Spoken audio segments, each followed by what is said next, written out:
சாய்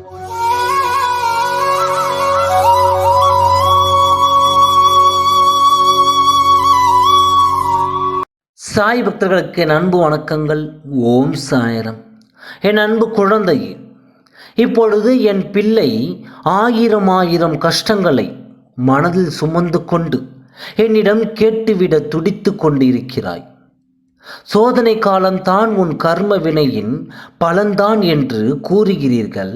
ஆனால் எப்பொழுதுதான் இந்த சோதனை காலம் முடியும் அப்பா? எப்பொழுதுதான் எனக்கு நல்ல நேரம் வரும் என்று என்னிடம் கேட்கிறாய்.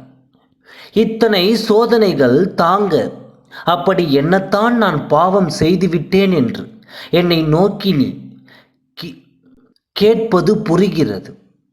நானும் கைவிட்டு விடுவேனோ என்று பயமும் அதில் சேர்ந்து கொண்டது. அந்த அவநம்பிக்கை எண்ணத்தை உன் மனதில் இருந்து தூக்கி எறி. சரி, எதற்காக உன் வாழ்க்கையில் இந்த நிகழ்வுகள் என்றும் எப்பொழுது இந்த சோதனைகள் முடியும் என்றும் இப்பொழுது சொல்கிறேன், கவனமாக கேள்.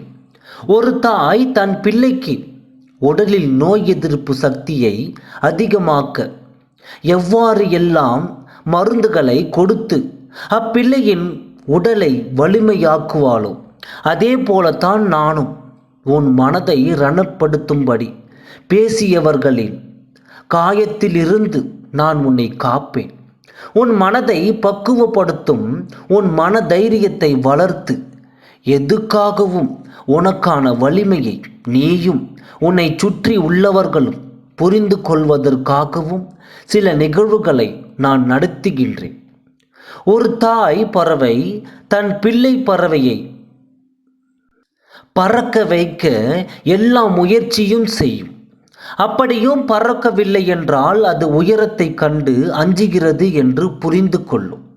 உயரத்தை கண்டு அஞ்சினால் பின் பறவை எப்படி வாழ முடியும் என்று யோசிக்கும் தாய் பறவை யார் துணையும் இன்றி என் பிள்ளை வாழ வேண்டும் என்று கருதி தன் பிள்ளையை தனியாக எங்கோ ஒரு இடத்தில் விட்டுவிடும். அந்த தாய் பறவைக்கு தெரியும் அந்த பிள்ளை பறவை பயப்படும். அதையும் தாண்டி அப்படி தனியாக விடுவது எதற்கு என்றால் பிள்ளை பறவையின் பயத்தை குணப்படுத்தி அத்தனை தனியாய் பறக்க வைப்பதற்காகவே. என் குழந்தையே, அதை போலவே நான் உன்னை பயிற்றுவிக்கிறேன். இத்தனை சோதனைகளும் உன்னை வலுப்படுத்தி உன் வாழ்க்கையில் ஜெயமாக உன்னை வாழப்படுத்துகிறேன். இது உன் அப்பா உனக்கு தரும் பயிற்சி. இதில் வெற்றி என்னும் சொல்லை மட்டும்தான் நீ எதிர்நோக்கப் போகிறாய். உன் எதிர்கால வாழ்க்கை பிரகாசமாக அமையும்.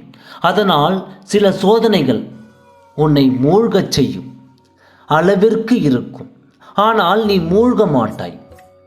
ஏனெனில் என் பிள்ளையின் கையை எந்த இடத்தில் இருந்தாலும் நான் பிடித்து கொண்டு தான் இருக்கிறேன். என் பரிபூர்ண அருளும் ஆசியும் அன்பும் எப்பொழுதும் உனக்கு உண்டு. எனவே சோதனைகளை கண்டு அஞ்சாதே. அத்தனை சோதனைகளில் முடிவும் உனக்கு வெற்றியே என்பது மட்டும் எழுதி வைத்துக்கொள். அது மட்டுமல்ல, இப்பொழுது உனது சோதனைகளின் எல்லையில் வந்து விட்டாய். கூடிய விரைவில் உன் சோதனை காலம் முற்றிலுமாக மறைய போகிறது. எல்லையில்லா ஆனந்தத்தை நீ அனுபவிக்கப் போகிறாய். உன் புது வாழ்க்கைக்கும் மகிழ்ச்சிகரமான எதிர்காலத்திற்கும் நீ தயாராக இரு. நீ பயப்படாமல் இரு. நான் உன்னோடு இருக்கிறேன். எதற்கும் அஞ்சாதே. ஓம் சாய்ராம். நன்றி.